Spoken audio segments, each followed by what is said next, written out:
Hi, I'm Michelle Sterling for Friends of Science Society.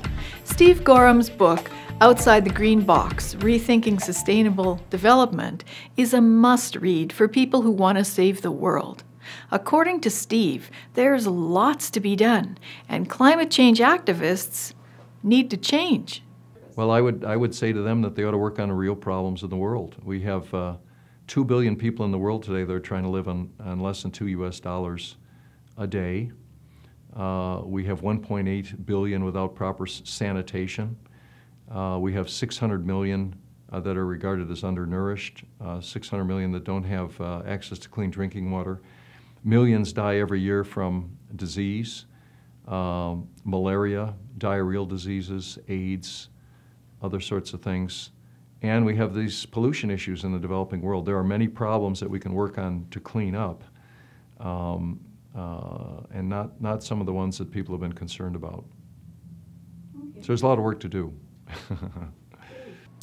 But Western nations seem to think they know best for the poor and hungry of the world.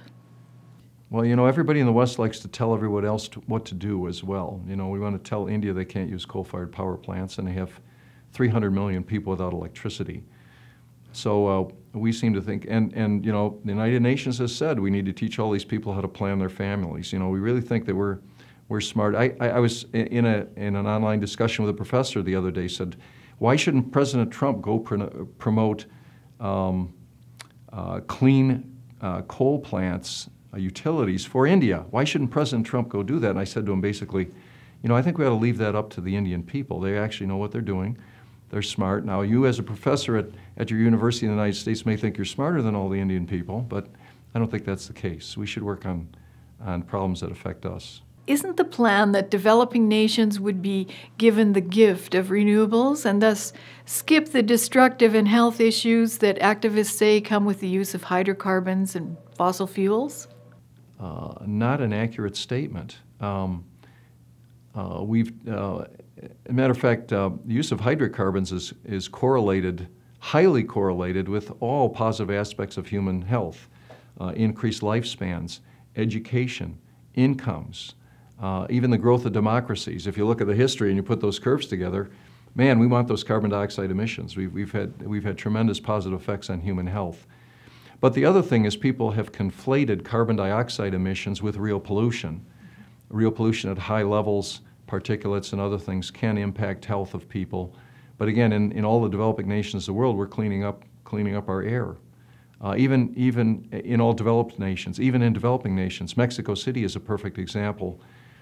It was rated as the most polluted city in the world in 1994 by the United Nations. But in the last 20 years, they brought down all their levels of air pollution and improved it greatly.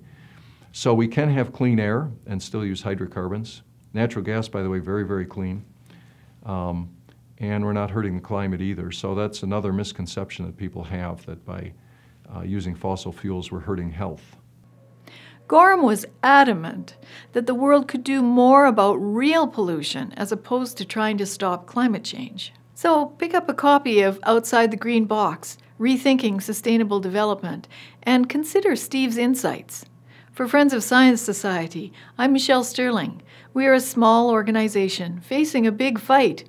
Please join us, help us, donate, and make us great.